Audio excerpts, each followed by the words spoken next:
His crime probably started early into the morning yesterday. The killer sneakily went into Luigi's room through the vents in the morning of yesterday, and probably tried to wake him up and gave him the note that was forged in order to think it was by Monokuma, and then leaped back to the vents. Once Luigi woke and saw this note, he was scared. And hearing about the poison murder and the morning announcement made him even more scared. Between the two options, Luigi chose to commit a murder, so he wrote a letter to his intended victim and the time to kill, Daisy. This is when Nabbit likely saw Luigi leave his room and go to Daisy. After Luigi arrived at Daisy's door, he slipped the note under the door and knocked on her door. After delivering the note, Luigi went back into his room waiting to kill Daisy. However, this just worked in the killer's favor. They must have inadvertently caused the blackout by tampering with the breaker system and causing it. Then rushed to Luigi's room at late midnight. Knocking at the door, the culprit was posing as Daisy. As soon as Luigi opened the door, the culprit banged his head onto what seemed to be his shelf. Then blood was dripping. So, in order to keep Luigi from straying in case he woke up, the culprit tied his hands together and took the knife that Luigi had. But the culprit couldn't have easily just left, so he shut the door, locked it, and then hopped through the vents. Once the killer snuck into the second floor dining hall, they had all they needed to acquire their plan. First off, they hung the dog leash that they had to hang Luigi and truly kill him. Next, she must have punched him quite a few times to give him some bruises and to wake him up. And then when Luigi was awoke, he was trying to struggle, but then died. Hung, dead. Next, the killer must have stabbed him in the back of the neck. Explains why there's more blood dripping out than on the actual floor. Finally, to conceal the body's identity, the culprit wrapped his head in a bag, and thus Luigi was truly dead. But the culprit wasn't out of the woods yet. They needed to secure an alibi. But them forgetting that the library was open until 9 yesterday, thought it would be the perfect idea to go there. However, the doors were locked, and they decided just to go through the vents to the library. Thinking that they secured their alibi, they just waited until the morning announcement. But they made one fatal mistake. The library opening time.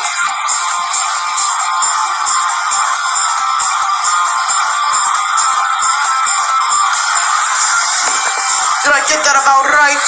Benji, the ultimate novelist! It happened late last night.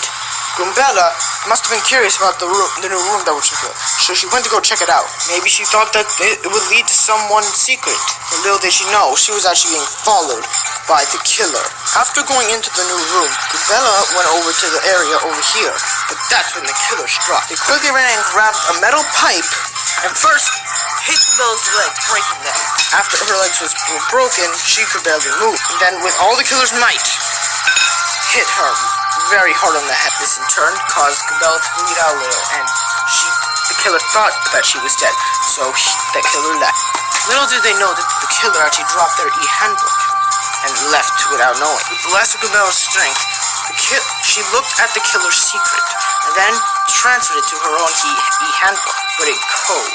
After that, the killer must have noticed their e-handbook was missing, and ran back to go retrieve. That's when they saw Gumbella still alive in their e-handbook. Then when not missing a beat, hit Gumbella on the side of her head and killed her, definitely this time.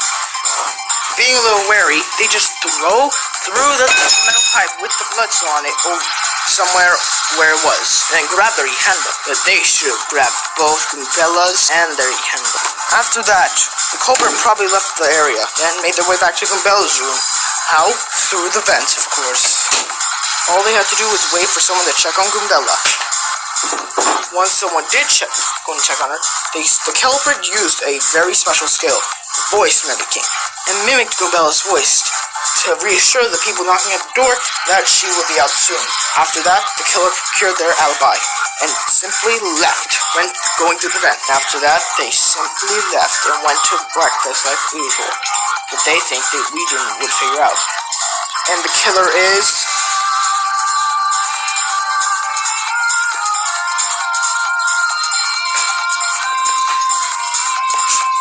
Funtime Foxy, the ultimate game show host!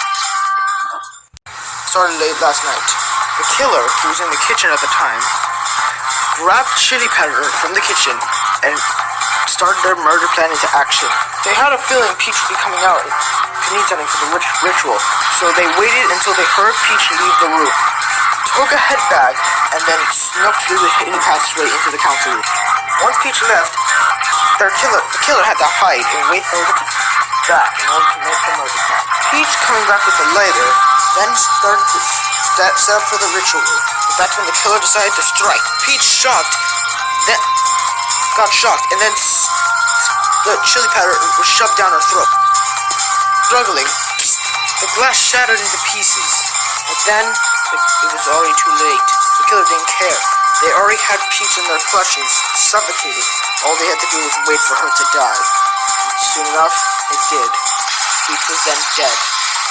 In order to, the killer needed to hide the evidence as much as possible to make it look kind of like some ritual. Then it hit. They fabricated some summoning circle with the Necronomicon and the effigies, and decided to make it look like Peach died of a mysterious cause. Also, they took some of the blood from her hand and laid it out all over to make it look like she was murdered somewhere else. I mean, it could also be possible that Peach coughed up blood. So then, the killer decided to set up the crime scene. But the killer couldn't just stop at there. They needed a backup plan in case anyone went into the laundry room and found anything else out about the killing. So, they decided to scoop up the rest of that chili powder, or as much as they can.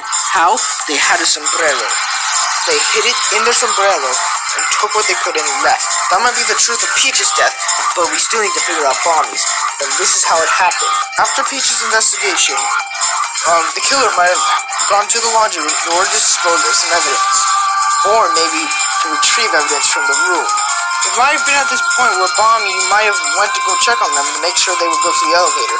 That's when Bonnie saw them going into the secret passageway. Nervous, that's when the killer quickly shutting the door and shoving the chili powder down her throat. But not realizing that he had the cloth with it, Bonnie fought back. But she couldn't scream because her throat was too sore and spicy from the spice. Nervous, the killer then found a knife and decided to disable Bonnie's legs, both of them. With Bonnie unable to move and unable to scream, the killer swiftly went back through the tunnel during the investigation. While me and Mena were still there, he discreetly grabbed the cord, ran back through him and decided he needed to act quickly. He tied up Bonnie's broken legs, then hung her from upside down. With Bonnie's legs broken and being unable to scream, the killer stabbed her right through the head, killing her in an instant. The killer then had to rush back to the tunnel, but then they heard me coming, so it's possible that they hit him. Once my attention was focused on the body, after I got out, he must have ran back through the tunnel, waited in the tunnel in the student council room, wait for me to scream for Meta Knight, and then run out of the student council room without anyone knowing. But they didn't know that we'd figured them out. And that is how the crime happened. And with certainty, I can say that the culprit is...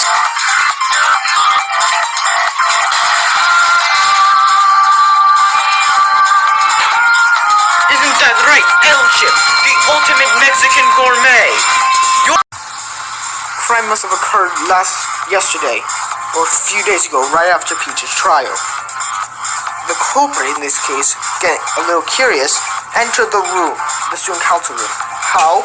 They were a student council member, so it still abided by Peach's regulations before she died. After they entered the student council room, they got a little curious and decided to look through that Necronomicon, in which they discovered a bunch of other spells besides the resurrection spell, one of which was to recover any lost memory. They decided to test it on themselves, and after that, they must have remembered something that would get them the murder.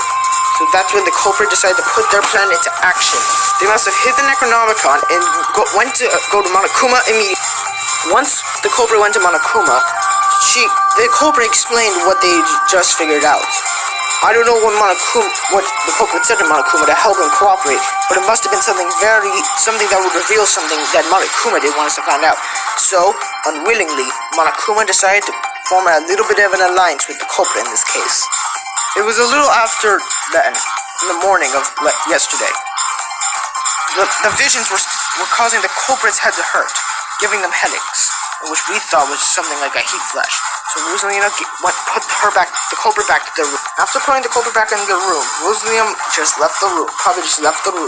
After Rosalina left, and since it was almost nighttime, the culprit decided to fabricate two letters, one to give to Rosalina and one to give to Shag. It was around this time where Monokuma decided to give something to the culprit, a small bottle of poison, and that would be lethal within 1 minute. The culprit thanked Monokuma, and in return, the culprit wouldn't tell anyone about what the culprit knew about Monokuma. The culprit then, since it was then nightfall, put their plan into action. The killer then had to drop off the 2 letters. First, the killer gave the first one to Shy Guy, telling him to meet in the garage at 4:15 a.m. Next one was for Rosalina, to meet them in the garage at 4:45 a.m. The culprit then entered the garage and decided then to wait for Rosalina and Shy Guy to arrive. As the culprit was waiting, they decided to start putting their plan into action with one final step before things got real. They put a little bit of Sprite into the poison bottle, and then everything was complete. All they had to do now was hide and wait. 4:15 rolled around, and Shy Guy was the first one to arrive. The killer must have used something to knock Shy Guy out, because then that would have applied to Shy Guy's testimony of being knocked out as soon as he entered the garage. With the letter that Shy Guy received in hand, the killer put Shy Guy into the toolbox, hiding him, making him a little more suspicious. Now all they had to do was wait for Rosalina.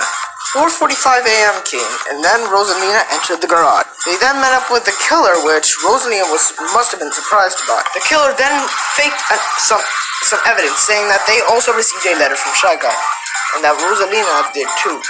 Then, to put their final motion into action, before everything else, the killer offered Rosalina the drink.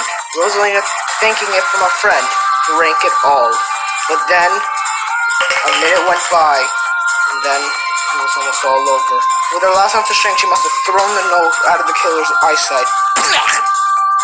After that, the minute passed, Rosalina was dead. Not only were her eyes bloodshot, but she got blood all over, in and out of her dress, causing pain and injuries in her stomach and eye. After that, the killer must have gently dragged Rosalina somewhere else, which was near the refrigerator. That also caused some blood to get left behind, creating a trail. After for some reason repositioning Rosalina, the killer was done with their job. All they needed to do was go back to their... And with that, the killer thought they pulled off a successful kill. But the culprit didn't know we would figure this all out. And that culprit is...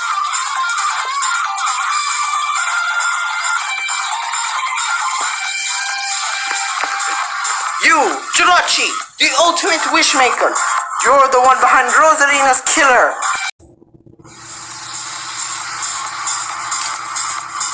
The crime happened yesterday morning, and around time we ate breakfast. After Kirby gave that big speech, the culprit didn't know what to do, so they might have started to plan their murder. They decided to split up into groups. The culprit went along with Callie, Tails, and Sun to go investigate the room. This is around the time where the culprit went to my room. They saw one of the blue boxes. Curious, the culprit must have picked the lock and opened it. That's when they saw the weapon, my hand grenade. Curious, the culprit must have wanted to see if everyone else had a blue box. So they left my room, and then they went to go see.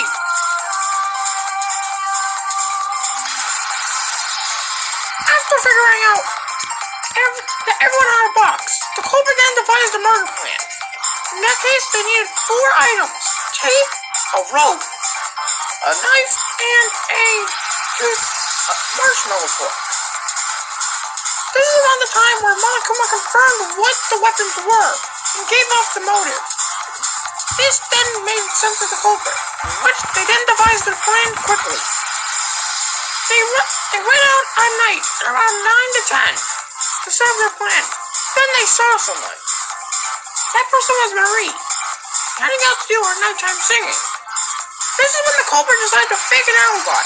Considering how there was a big box outside, Marie wouldn't be able to see the culprit anyway, so they started to fake it. Then, they didn't notice Callie was right behind her in pursuit. What that means, that culprit's alibi was a lie.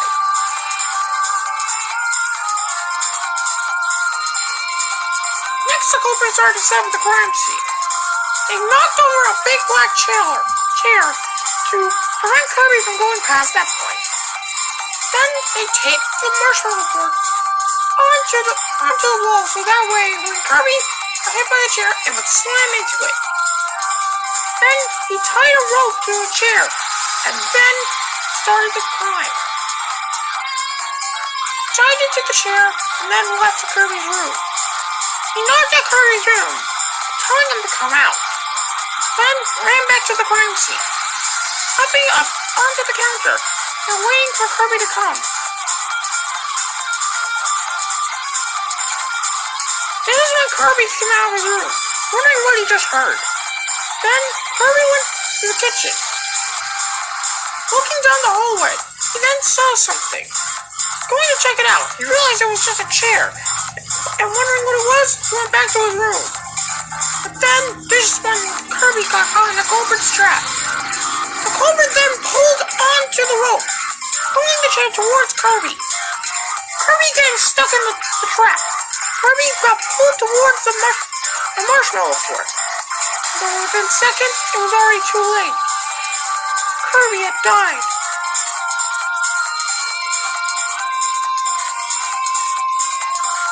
Then the culprit started to clean up their crime scene. They pushed back the chair to make it look like it was normal. Then they removed the marshmallow skewer. However, they left a big glue. They left the tape there and holding the skewer. Next, they grabbed the butter knife, or kitchen knife, and rubbed it in blood to make it look like it was a murder weapon, and then hid it. After it was covered in blood, they hid it behind the couch to make it look inconspicuous, since they knew it all were murder weapons.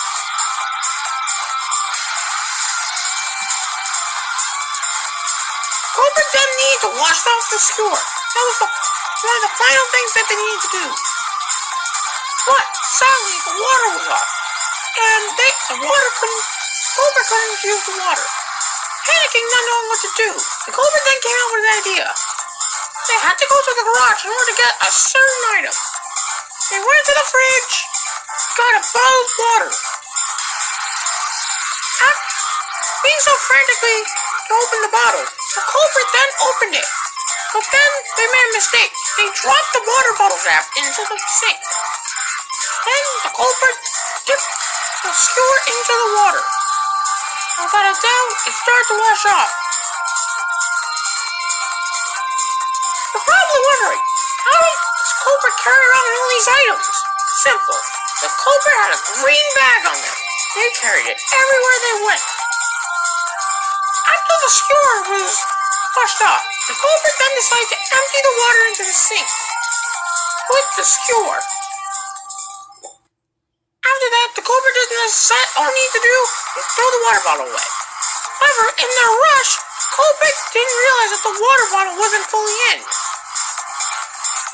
And the water bottle fell onto the ground, leaving on another piece of evidence.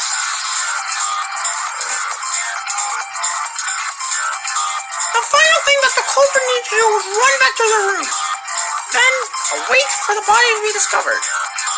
When the body was discovered in the morning, they acted like it wasn't their doing. But they know it was them. They're sitting right here in this very cool room. And without a doubt, the person that killed Kirby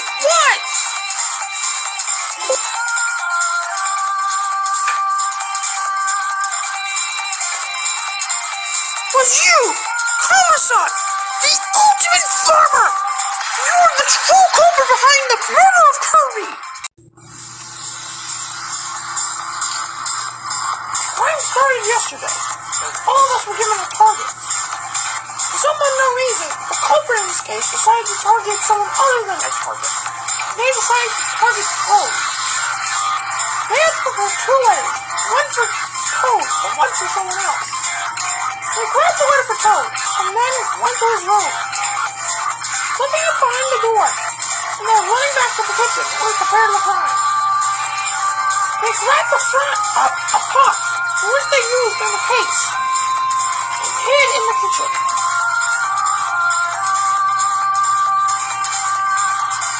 After receiving a letter, Toad came to the kitchen at 12. When no one was there, he started looking around. But then, Cobra came up and sneak attacked Toad. And hit Toad in the back of the head.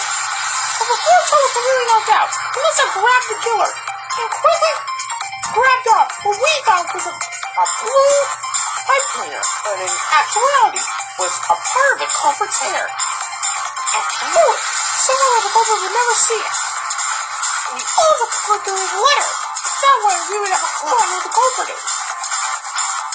Toe was then knocked out, and then the killer started preparing for his murdering. He moved Toad's body. That way we wouldn't know where Toad actually died. Then he started getting materials to kill Toad. He decided to burn Toad, but he wanted to use a candle to prevent the fire alarm from going on. Then he put the candle next to Toad. Then he went to the garage to get gasoline at home and came to buy the candle's flame. But Toad then regained consciousness after a while. Not being able to move, Toad grabbed the cap for the candle and threw it with the other materials.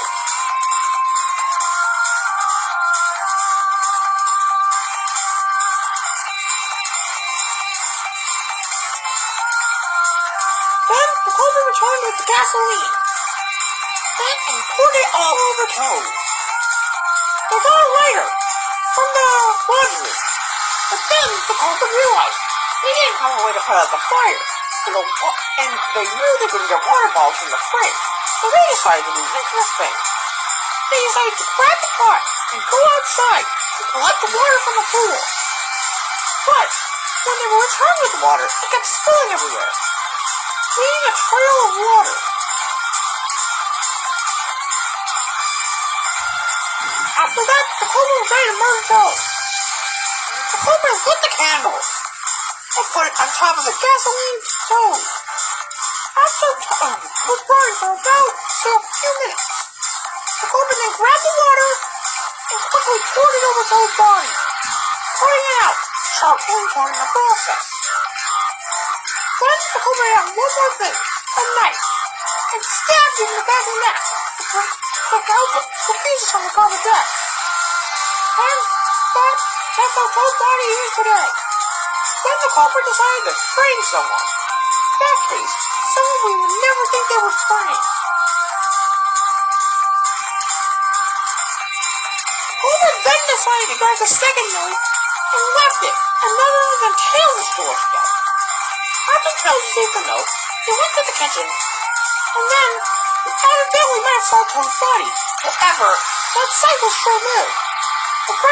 After that, he got hit in the head and got knocked out, which explains something else.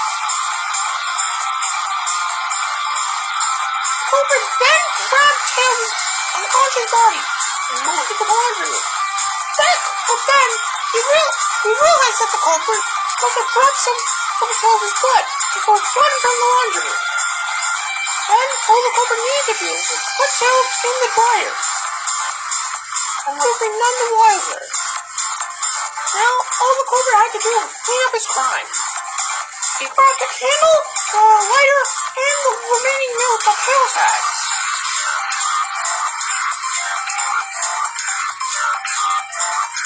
And threw it all into the garbage. All he had to do was run back to his room. But he can still be none the wiser. The only person I can think of that can pull off crime this fast, but also make some mistakes is...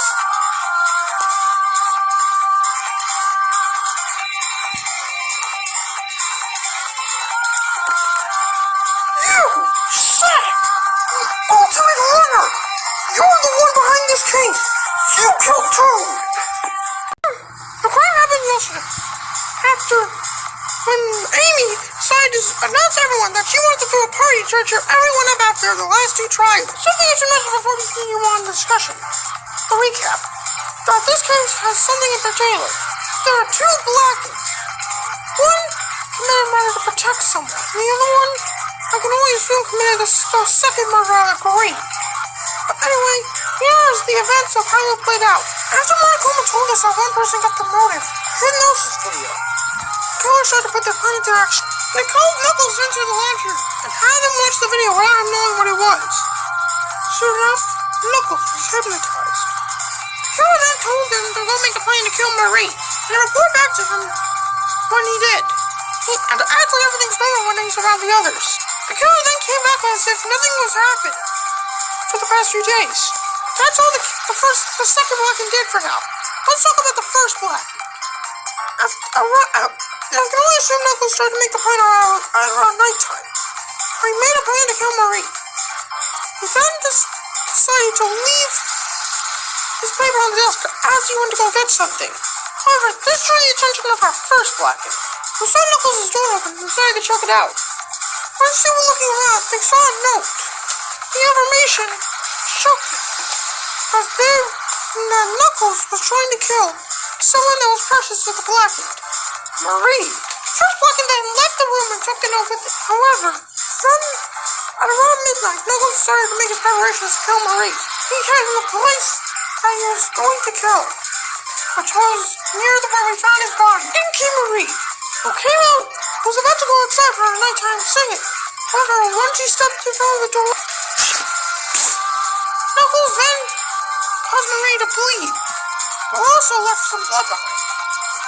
And as Knuckles was about to kill Marie, but that's when the first Blackened jumped in the house and grabbed 4 knives, held 2 in their hands and 2 in what they had, tentacles, quickly pushing Knuckles away and stabbed him in all 4 of the places. After stabbing both of his eyes and the back of his chest, Knuckles was dead. But sadly, the killer had thought Marie was dead as well. Feeling defeated, the killer saw nothing left they can do but to put Marie back in her bed to die peacefully. The killer then put Marie back in her bed to die peacefully. However, they didn't know that she was still alive. That's where the first Blackend's identity then gets revealed. However, we're not done with this case yet. Now we have to identify the second Blackend. Around the time we were done with Knuckles' investigation, Ledge got an email on his e-handbook. He then got hypnotized with a video he got sent. Then, Ledge was told to go to the bedroom and wait to be killed. Did not make a sound when he killed. All the second Blackend had to do now was make 2 preparations. The weapons.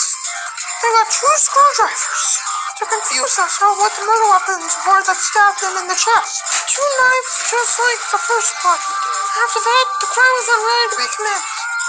The killer that executed the killing himself was the same way Callie did. After the killer killed Elijah, I assume this is what they did to hide the screwdrivers. They flew up to the cabinet and hid them up there. However, some blood dripped down, indicating that something was hiding in it up. All the culprit had to do was hide until Elijah's body was discovered. And this is the truth of the case. The 2 Blackens in this case are...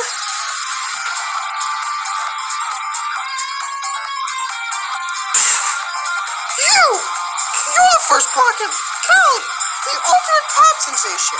And you're the second Blacken, Kale, the ultimate avenger.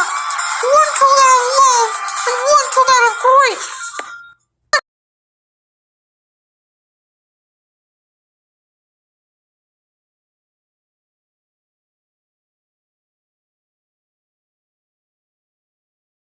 We started about 2 days after the murder was revealed, and Tails went into the bathroom when he was trying to sped up his own murder. He rigged up the bathroom to spend a number of traps, so that way he could commit his own murder. But he needed a few things. One, he needed his hypnosis motivator on the last motive, which he had ready. Secondly, he needed poison, so he probably called Susie up on his e-handbook in order to explain he needed the poison. Susie would only give him the poison under the one condition, that he would use this poison to kill himself. Tails agreed. However, he wasn't that defined his explanation.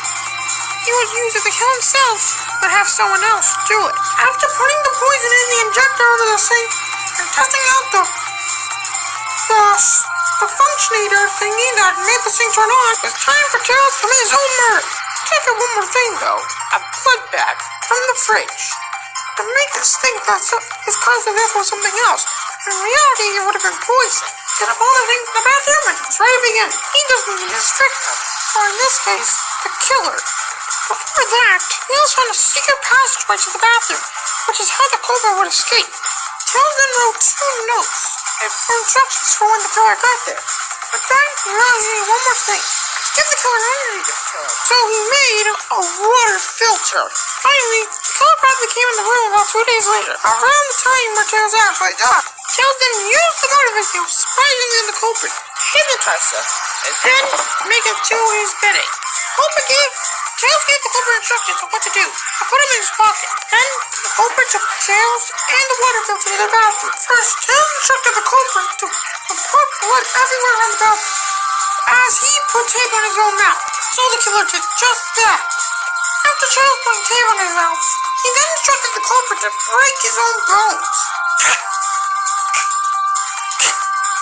in order to make him completely mobile, and to put him in a specific spot on the sink. Finally, all the culprit had to do, Tails had to do to tell the culprit to take the stick of press tray under all the instructions and press the thing when ready. The culprit then left, leaving Tails all alone. Oh wait, I forgot to mention this. The culprit probably put a towel over Tails to make him think that he got waterboarded. After the culprit escaped, the culprit did just as Tails instructed. Pressed it once, and water came flowing out.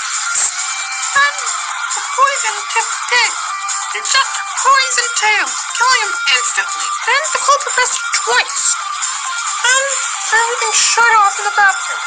Even the culprit, even the injectors that poisoned Tails.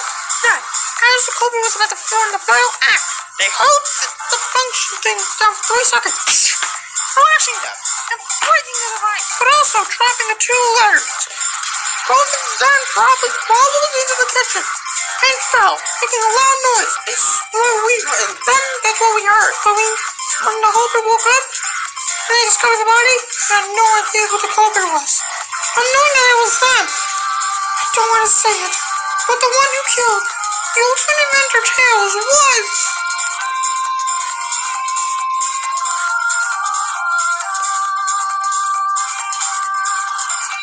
you! Donkey Kong, the ultimate drummer. This is the truth. The crime began around yesterday, when the culprit overheard that me and Susie were having a meeting. However, they didn't understand what was being said. All they heard was that Susie wanted to meet me in the garage around 3 a.m. We don't know why the culprit did it, but unknowingly, they did kill Susie. And that's when they decided to plan their murder. They decided to get something from the garage early in order to plan the crime with someone else. That one thing was a hammer from Tails' old toolbox. The next thing they did was the real weapon used to kill Susie, some toothpicks. But, for the culprit, they were basically like knives. After the culprit got all these tools ready, they were then ready for mid-murder. All they had to do was lie in wait for me to go into the garage that is. At exactly 2:55 a.m. in the morning, I went in the garage. 5 minutes early, as Susie instructed. The culprit then grabbed the hammer and made their way towards the garage. The culprit then wound up the hammer and hit me in the back of the head, not killing me yet. The culprit had to leave the hammer and leave my body there in order to lure Susie to where they would eventually kill her. Then they had to run back, get the toothpick. Time was then 3:30. Susie made her way to the garage. I can only imagine she then saw my dead body and rushed over to me. The culprit then got the 3 toothpicks and stuffed 2 of them when Susie's back was turned. One in the waist and one in the leg, making her fall over. But before the killing blow, Susie was smart and wrote down a message on her back, an acronym for the killer's name. Then the culprit gave the final blow, killing Susie. All the culprit had to do was leave some evidence. The culprit left a fake letter thinking I killed Susie. Then the culprit dragged my body, so that way Susie's would be discovered first. The culprit then dragged my body to where I woke up, on the side of the garage. However, they made a big mistake. They left a trail of blood leading to where I got knocked out. All the culprit had to do then was leave and wait for the bodies to be discovered. However, I wasn't dead, but Susie was. But then if it wasn't the Susie's acronym, we would have never figured out who the culprit was. And the culprit who killed her was...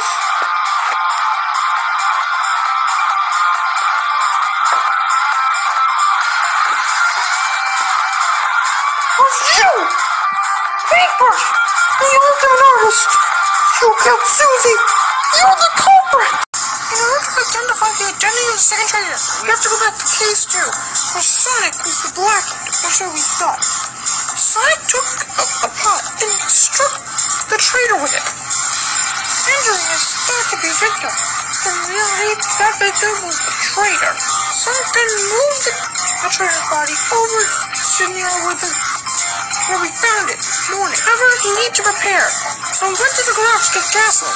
But that's when the mastermind stepped in. He were new to us at the time, but the fact was, the mastermind and the second traitor were working together. The mastermind probably took off the culprit's clothes and then put him on something else, a pork-made body double of the traitor. So when Sonic burned it, he wouldn't notice the smell of pork. Then the mastermind took the second traitor into one of the secret compartments, likely the one nearest to the kitchen, and they went to the secret room. After that, the second traitor probably woke up, shocked that he was still alive. It was then when the mastermind had to reveal their identity to the traitor, and then had to tell him to stay put in order to stay hidden for the revolt against the cliff. I can only imagine the second traitor didn't want to do it, but they had to in order to stop this killing game. And so the traitor was forced to watch everything in this killing game up until right now. And inside return with the gasoline, died too late. The bodies have already been spotted. And the person that's still alive was Sonic the victim. And the second traitor, it has to have been them. So please.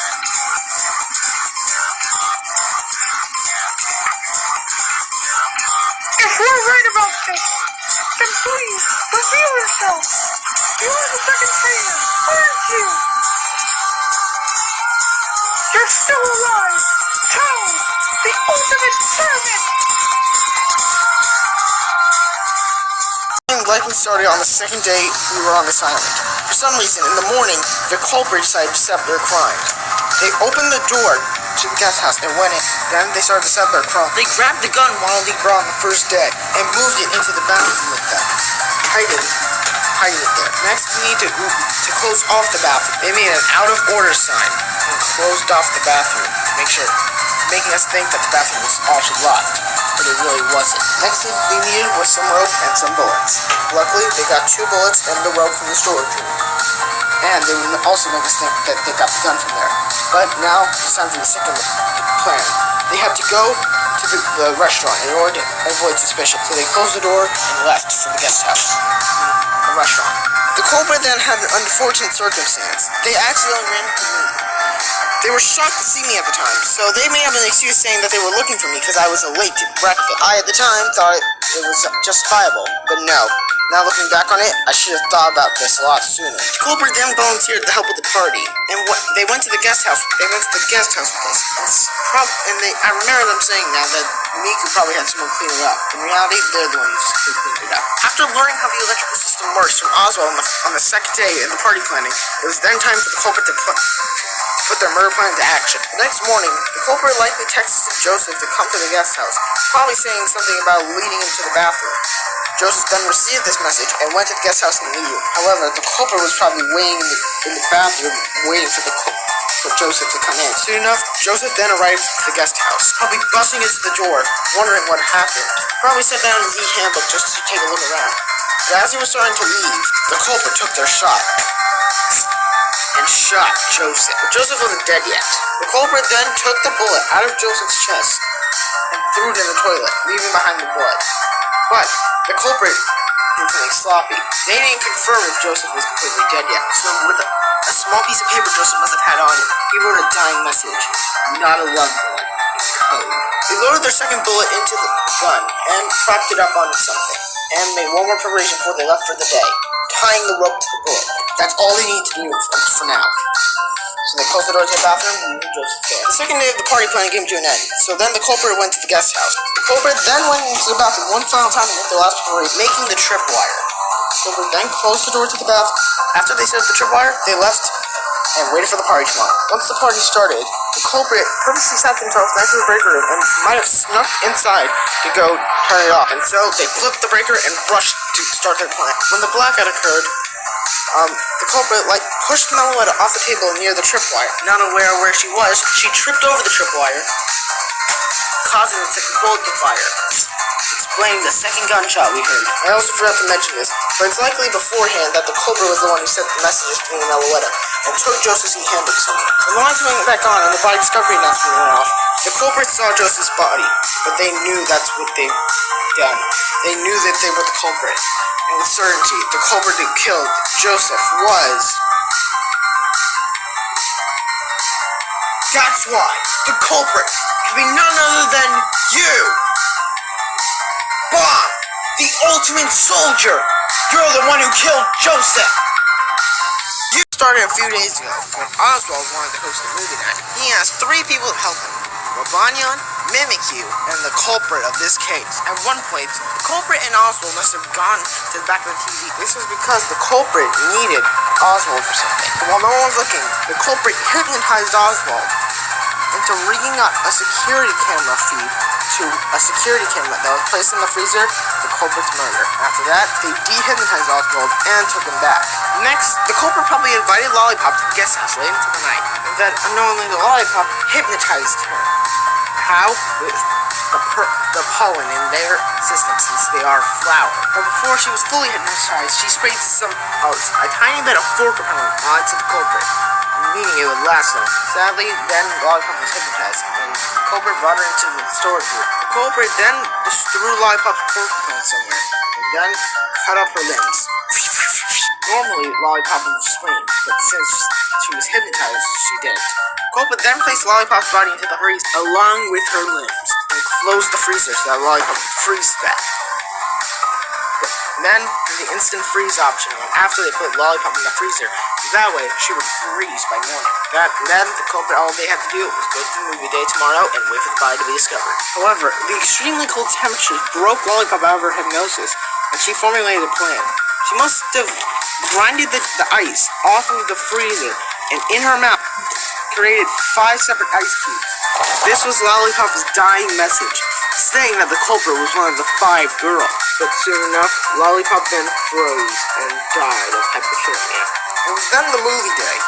I went into the guest house, and the door was unlocked.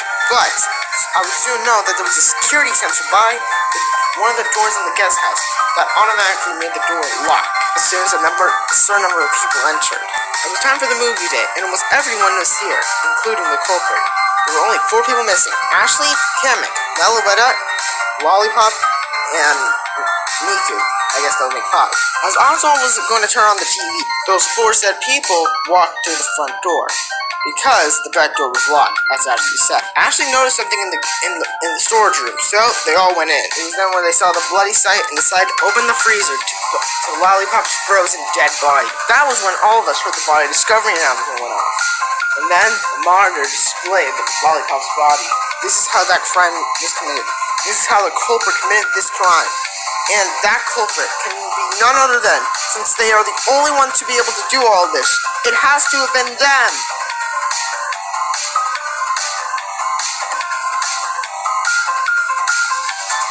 That is why the culprit of this case and the murder of Lollipop can be none other than you. Am I right or am I wrong? Sunflower, the ultimate gardener, or should I say, the ultimate hypnotist. The crime started when Kamek figured out a member of Eclipse. So he decided to prepare. Probably before he left the guest house day before the crime, he grabbed a knife for self-defense so he can confront the Eclipse member. Using the warpad, Kamek then went to the master guest house, and then decided to start his plan. Kamek then climbed the gate and jumped onto the countertop in order to wait for the culprit. When I mean culprit, the Eclipse member. Later the time, the Eclipse member most likely came to confront him. Although we still don't know who's the one who pushed Kamek off, we can assume that they're the member of Eclipse. However, around this time, the Eclipse member probably messaged Grookey because, according to Miku, they were supposed to kill 2 people, and they chose Grookey as their second target. As Grookey was making their way his way to the warpath. The true killer of the case, who was outside by coincidence, saw Druki step onto the warpath. Curious, the killer followed. A little bit later, Druki probably entered the guest house, being completely unaware of Kamek and the culprit's Eclipse member's confrontation. Kamek probably gave the Eclipse member one chance to surrender to it, however the killer attacked, breaking off a piece of Kamek's wand in the process. Knowing that they probably would not be able to escape, they pushed Kamek off and ran away. After pushing Kamek off, the Eclipse member, who we still don't know for this case, went out the front door. But unlucky for Druki, he managed to go right near where Kamek was falling. Kamek, being faced up at the time, pointed his knife the other way, in a non-sharp way, so that way he could propel himself into a soft surface. However, that was a mistake Kamek made, as he accidentally killed Druki. Kamek, realizing his mistake, tried to go out the other way to catch the Eclipse member. However, this is when the real culprit of the case walked in and saw Kamek near Druki's dead body. And he must have panicked. The culprit probably then pinned Kamek to the ground and revealed Kamek's true form, killing him almost instantly, making him an unknown cause of death. This is one of the reasons why we suspected this person as a killer. The culprit then had to act fast. They decided to drag Druki's body, making a blood trail. Before they finished that, they grabbed some of the excess blood and put it over Kamek to make it look like she died from a fall. After all that, the killer was probably going to be accused of the culprit after they dragged Druki's body. But then they came up with a plan to impersonate the victim and make the victim look like them. The victim probably had everything they needed to fall for disguise, but they needed two more things: some green cloth and scissors. That way, they could cut out the disguise. After making the appropriate measurements, the culprit likely measured Druki and made the disguise. And after a little work, the culprit became Druki. They just need a few more things to be done. One, to re-stab Druki, which is now dressed up as a culprit in the back of the head.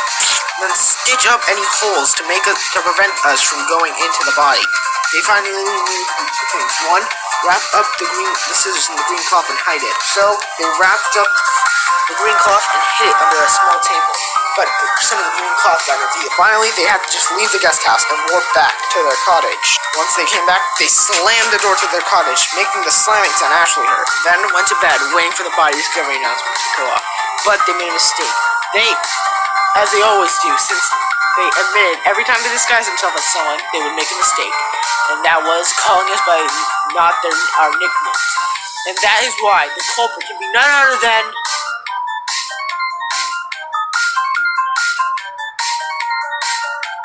And that is why the culprit of this case can be none other than you. Not Druki, the ultimate musician, but actually you. Mimikyu, the ultimate cosplayer. You're the real culprit of this case. You killed Kamek. The crime started a day ago when Link told us that he was willing to swap over to our side to help defeat Eclipse. However, he told us a lie, saying that one of the members of one of us was helping the Eclipse behind our backs. However, this was a lie for Link's true plan. He waited for everyone to go to sleep, and then decided to put his plan into action. Link then decided to plant a knife into the laundry room so that when a part of his plan happened, he would know. Then he grabbed the stun wand for the second part of his plan. But first, he needed someone else. A little earlier in the morning, after Link started to solve this crime, Paratroopa walked out in order to meet up with everyone. However, that's when Link knocked Paratroopa out, brought him to the laundry room. Link then stashed Paratroopa behind the dryer, and then it left some blood, showing that someone was there. That was one of Link's mistakes though. Then he went to the meeting in the morning with the rest of us. Some time passed, and then Link told all of us that Paratroopa has gone missing. So we went to go look for him, and then the true culprit of this case followed with him. It was around this time, where we were looking for him, that someone unknown, that's not the culprit in this case, pushed Junior down, hurting him slightly, but not killing him. We don't know what happened to this person, but then slightly they just went away, just to pretend to look like they were still investigating. Then the culprit and Link went into the laundry room / boiler room. It's most likely Link shut the door in order to prevent any sound from coming in, because the room's like soundproof. The culprit went in front of the big mirror, and then it was time for Link to make his move. Around this time, Paratroopa started to wake up, and Then, before his eyes adjusted to waking up, Link shocked himself, knocking him out, but making it look like the culprit in this case attacked Link. Panicking, Paratrooper saw the knife and decided to stab the culprit in the neck. But after realizing what he did, he just left the knife there and ran out of the room, running away frantically. Junior, who was around the area at the time, and just starting about to wake up after he got knocked out and pushed off, saw Paratrooper running back to his room. Being curious, Junior went into the boiler room and saw the sight that had befallen Oswald. The culprit. Early running over to the culprit's side, Junior checked his pulse, but then realizing the culprit was not dead. But knowing that he would die soon, Junior made a move. He took the hand of Link that was still unconscious and stabbed his sword into the culprit, washing it off and throwing the towels away. Junior then left, but Junior wanted to make sure Link wouldn't pay for what he did, so he locked him in, running back to his room. Then Link woke up, trying to get out the locked door. Link then remembered that there was another exit, so he jumped out and waited for the body to be discovered and exit out the other exit. However, still miraculously, the culprit was still alive. With his last ounce of strength, decided to make an ultimate sacrifice. He saw the boiler, and with all of his strength,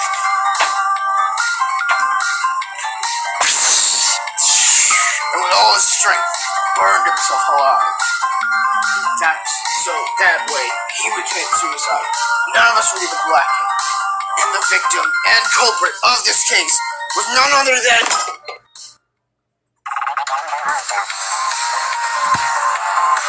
That is why, even though you are the instigator of this crime, Link, you are not the culprit. The culprit is the victim in this case. And that victim and culprit is... Oswald, the ultimate mechanic. He committed suicide. He wanted us to make sure none of us would have to get executed. And that's the sacrifice he made for us. This all probably started early in the morning, around the time Junior woke up after he told me his plan. This is when the culprit struck. The culprit kidnapped Junior and locked him in the laundry room. This is probably when Miku came into the room after everyone had left for the day. Both Miku and the culprit were likely questioning Junior about Wallaby's plan and what he told them. When they weren't getting results, the culprit launched his rocket fists at Junior, giving Junior multiple bloody bruises. After that, Miku and the culprit must have left for a while to get Junior some food. However, the culprit poisoned the food so that way Junior would die slowly. After the culprit gave Junior the food, he most likely ate it, and then coughed up blood, almost making him die instantly. After that, the culprit and Miku left. Miku then told the culprit to go back to their cottage, but the culprit had a stupid idea. The culprit left the master guest house, walked back to the cottage, and decided to pretend to faint outside a cottage to make him look innocent. However, this just drew more attention to him, since he was the only one outside his cottage. And without a doubt, that culprit can only be...